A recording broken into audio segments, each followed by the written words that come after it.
और दिल्ली में नीति आयोग की बैठक जारी। प्रधानमंत्री नरेंद्र मोदी की अध्यक्षता में बैठक। विकसित भारत 2047 दस्तावेज पर चर्चा।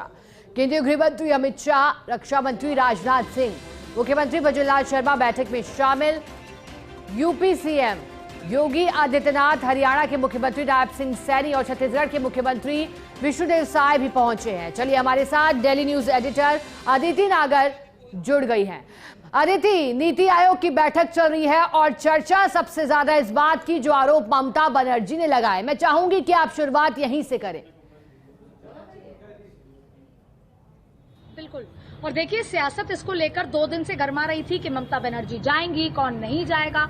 और ममता बनर्जी ने कल ही कह दिया था कि अगर मैं पश्चिम बंगाल के हित की बात करूंगी, पश्चिम बंगाल की जनता की बात करूंगी, अगर मुझे नहीं बोलने दिया तो मैं रवाना हो जाऊंगी बीच बैठक से। और आज जब बैठक शुरू हुई उस दौरान आपने देखा कि कैसे ममता बनर्जी बाहर आई। अब जब ममता बनर्जी बाहर आई और उन्होंने इस बात का आरोप लगाया कि मेरा माइक्रोफोन बंद कर दिया, मुझे बोलने नहीं दिया गया। जब उनसे डिटेल में बात की तो उन्होंने कहा कि सबको, जो भाजपा शासित राज्य के मुख्यमंत्री थे, वो 10 से 20 मिनट बोले और मुझे केवल 5 मिनट बोलने दिया। मेरी आवाज बंद कर दी गई जब मैं 5 मिनट से ज्यादा बात कर रही थी। और उन्होंने इस बात का आरोप लगाया कि ना सिर्फ मेरा अपमान हुआ बल्कि पश्चिम बंगाल की जनता का अपमान हुआ, क्योंकि मैं पश्चिम बंगाल की जनता के विकास की योजनाओं पर जिक्र कर रही थी, सुझाव दे रही थी। ऐसे में जब हमने सरकार को संपर्क किया कि क्या है, तो सरकार ने ये कहा साफ तौर पर कि ना तो ये बात गलत है कि उनका माइक्रोफोन बंद कर दिया गया। बात यह थी कि उनको 7th नंबर का स्पीकर बनाया गया था, क्योंकि पश्चिम बंगाल की सरकार की तरफ से रिक्वेस्ट आई थी कि उनको जल्दी निकलना है। और ऐसे में ये भी कहा गया कि उनको बोलने, हमने उनको 7वें स्पीकर के नंबर पे इसलिए ही रखा क्योंकि सरकार की रिक्वेस्ट थी। दूसरी बड़ी बात है कि उनका समय लंच के बाद का था। तीसरी बड़ी बात है कि सबको टाइम अलॉट किया गया था और उस टाइम के अकॉर्डिंग ममता बनर्जी का जो बोलना था वो पूरा हो चुका था। ऐसे में ममता बनर्जी का ये आरोप इंडिया गठबंधन का जो ये फैसला था बॉयकॉट करने का, उसको जाहिर तौर पर मजबूत करता है।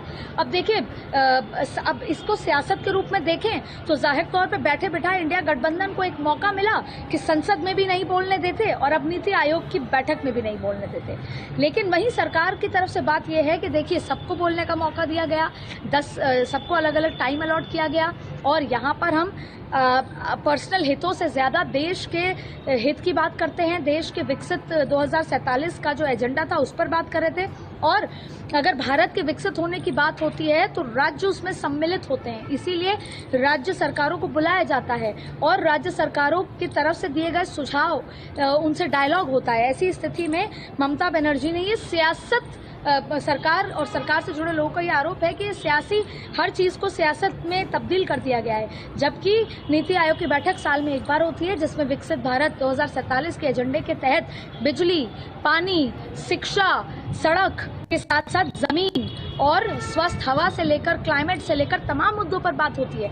अब आप देखिए दिल्ली में पानी, बिजली, हवा एक बड़ी चुनौती है और ये आज बड़ी चुनौती बन गई है अगर ग्लोबल वार्मिंग देखें। इसके साथ साथ बिजली की एक बात, पानी की एक बात, मुहैया कराने को बात, उसकी क्वालिटी, गुणवत्ता की बात, ये तमाम मुद्दों पर नीति आयोग में बात होती है। और नीति आयोग में लिए गए फैसले आज भी, जब हम प्लानिंग कमीशन द्वारा अब हम बात करते हैं कि किसी राज्य को स्पेशल राज्य का दर्जा दिया जाएगा या नहीं दिया जाएगा, तो प्लानिंग कमीशन का जिक्र आता है। बड़े बड़ी योजनाओं में, बड़े बड़े फैसलों में प्लानिंग कमीशन को याद किया जाता है। कितनी महत्वता है नीति आयोग की, ये अपने आप में बड़ी बात है। और ऐसी बैठक में राजनीति जो हुई है वो कहीं ना कहीं सूट नहीं करती, क्योंकि आप किसी भी विचारधारा के हों, आप किसी भी पॉलिटिकल पार्टी से बिलोंग करते हों, लेकिन नीति आयोग की बैठक में हिस्सा लेना, आप अपनी भागीदारी को सुनिश्चित करना, आप जब खुद भागीदार होते हैं तो आप अपने प्रदेश की जनता को रिप्रेजेंट करते हैं। प्रदेश की जनता ने आपको एज अ रिप्रेजेंटेटिव चुना है और आपको बात रखनी होगी।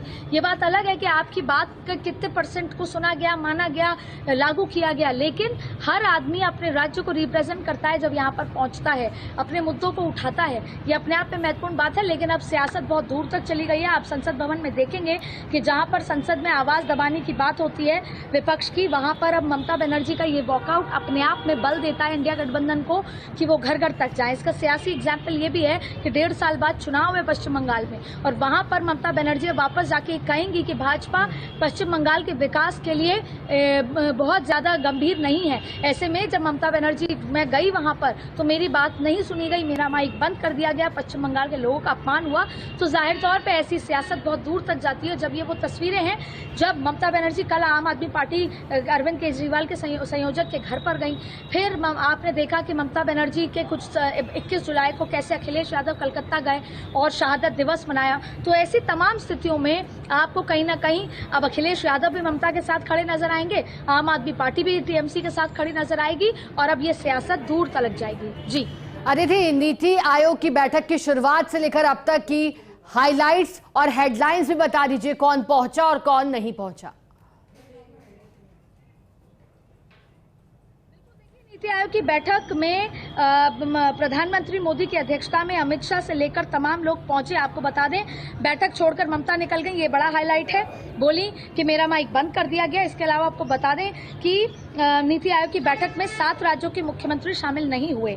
इसमें स्टालिन तमिलनाडु, सिद्धरामैया कर्नाटक, रेवंत रेड्डी तेलंगाना और सुखविंदर सिंह सुक्खू, पी विजयन केरला, हेमंत सोरेन झारखंड, भागवत मान पंजाब, अरविंद केजरीवाल शामिल नहीं हुए।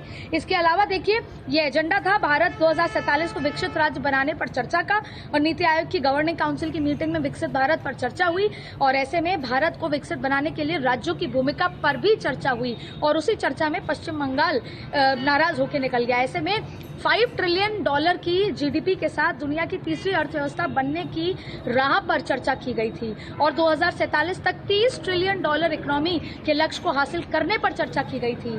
केंद्र ने नीति आयोग की नई टीम भी बनाई थी। इसके साथ साथ आप देखिए, राष्ट्रपति भवन की तरफ से इससे जुड़े नोटिफिकेशन भी जारी हुए थे जब नीति आयोग की 16 जुलाई को एक नई टीम बनाई गई थी। इसमें 4 पूर्णकालिक सदस्य के अलावा भाजपा और एनडीए के सहयोगी दल के 15 केंद्रीय मंत्री शामिल थे। अब आपको बता दें कि इस बैठक में कौन शामिल हुआ जिसका आप जिक्र कर रही हैं, तो वो 15 केंद्रीय मंत्री हैं। अमित शाह, शिवराज सिंह चौहान, निर्मला सीतारमण, ये सदस्य क्योंकि इसके सदस्य हैं। साथ में सड़क परिवहन मंत्री नितिन गडकरी, जेपी नड्डा, उद्योग मंत्री एचडी कुमार स्वामी और जितन राम मांझी नीति आयोग की विशेष आमंत्रित की तरह सदस्य में शामिल हुए।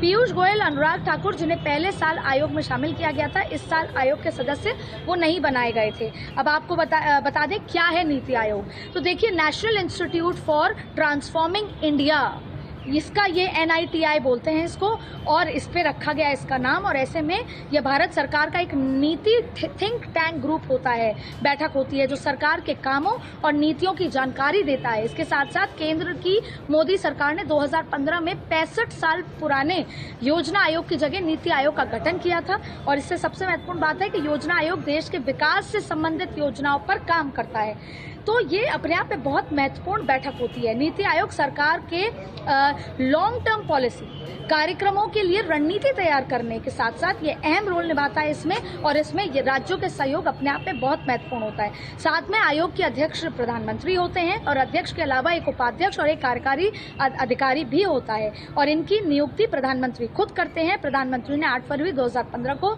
नीति आयोग की पहली बैठक की अध्यक्षता भी की थी। तो ये अपने आप में बेहद महत्वपूर्ण हो जाता है कि सरकार का आज बिजली गुणवत्ता, पानी गुणवत्ता, साफ हवा की गुणवत्ता, जमीन पर क्या हो रहा है, ऐसे तमाम मुद्दों पर भारत को 2047 तक विकसित करना, इकोनॉमी बूस्ट करने से लेकर राज्यों के सहयोग को लेकर ये बैठक की गई थी। जी अदिति, बताया जा रहा है कि बैठक 2 दिवसीय है। ऐसे में कल की बैठक को लेकर क्या प्रेडिक्शन, कल के लिए क्या एजेंडे तय किए गए हैं, क्योंकि आज तो आरोपों की झड़ी लगी। अदिति, देखिए, ये बैठक आज ही है। 27 तारीख को नीति आयोग की बैठक थी। 2 दिवसीय बैठक भाजपा के सीएम कॉन्फ्रेंस है।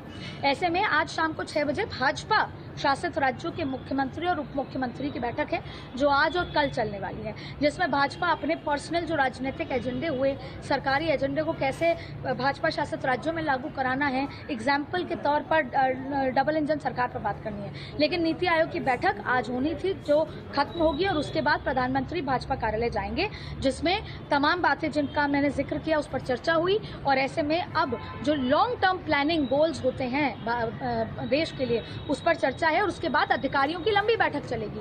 आज तो मुख्यमंत्रियों के साथ हुई, लेकिन राज्यों के अधिकारियों की बैठक अपने आप आगे भी चलेगी, जिससे कि जो फैसले आज लिए गए उनको अंजाम कैसे दिया जाए और कैसे 5 ट्रिलियन इकोनॉमी तक पहुंचने का या तीसरी अर्थव्यवस्था तक पहुंचने का जो ये योजना आज बनाई गई है उस पर काम किया जाए, एक्शन लिया जाए। और जहां तक बात है 2 दिवसीय बैठक, वो भाजपा शासित राज्यों के मुख्यमंत्रियों की कॉन्फ्रेंस है जो कि भाजपा कार्यालय में होगी, शाम 6 बजे शुरू होगी, आज भी होगी और कल दोपहर 2 बजे वो खत्म हो जाएगी। ऐसे में उत्तर प्रदेश हो, राजस्थान हो, देश भर के भाजपा शासित राज्य के मुख्यमंत्री, उप मुख्यमंत्री उस बैठक में होंगे जो प्रधानमंत्री की अध्यक्षता में होने वाली है। बिल्कुल अदिति, यानी अदिति ने जानकारी दी कि बैठक आज के लिए ही है।